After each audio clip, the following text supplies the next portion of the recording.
بسم اللہ الرحمن الرحیم۔ زبان میں لکنت ہو یا حقلہ پن ہو، وہ اٹک اٹک کے بولتا ہو یا صاف نہ بولتا ہو یا بولنے میں مشکل ہوتی ہو، ان سب چیزوں کے لیے نا سورۃ الطٰہٰ ہے 16ویں سپارے میں، اس کے سیکنڈ پیج پر آپ کو یہ آیت جو ہے نا وہاں پہ وہ مل جائیں گی۔ 4 آیتیں ہیں، مشہور آیتیں ہیں، لیکن اس کو پڑھنا کس طرح وہ میں آپ کو بتا دیتا ہوں۔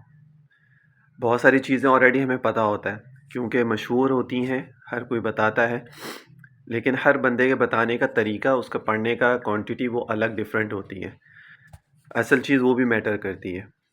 تو آیتیں ہیں رب اشرح لی صدری ویسر لی امری واحلل عقدۃ من لسانی یفقہوا قولی، یہ 4 آیتیں۔ ہر نماز کے بعد آپ نے اس کو 11 مرتبہ اس کا ورد کرنا ہے، 11 مرتبہ۔ اچھا، اگر سم ٹائم بچے چھوٹے ہوتے ہیں، ان کو یاد نہیں ہوتا، تو پیرنٹس، ماں باپ میں سے کوئی بھی ان کو اپنے ساتھ پڑھائیں، یعنی ان کو کہلوائیں، ان کے ساتھ بیٹھیں، رب اشرح لی صدری ویسر، اس طرح ان کو کہلوائیں، تو آہستہ آہستہ ان کی زبان اللہ تعالیٰ ٹھیک فرما دیں گے۔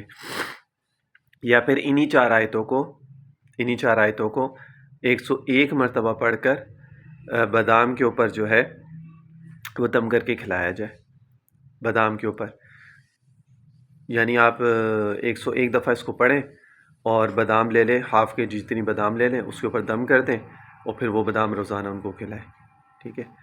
تو انشاءاللہ تعالیٰ اس سے بھی فائدہ ہو جائے گا۔ جیسے سم ٹائم رات کو دماغ تیز کرنے کے لیے رات کو 7 بادامیں جو بھگو کے رکھی جاتی ہیں اور صبح نہار میں کھلائی جاتی ہیں، آپ اس کے اوپر بھی دم کر سکتے ہیں، تو وہ دونوں کے لیے کام ہو جائے گا، یہ بھی اچھا ہو جائے گا اور اس کے لیے بھی ہو جائے گا، دونوں کے لیے ہو جائے گا، ایسے بھی کر سکتے ہیں۔ تو یہ کریں، یقین سے اللہ تعالیٰ ضرور آسانی فرمائیں گے۔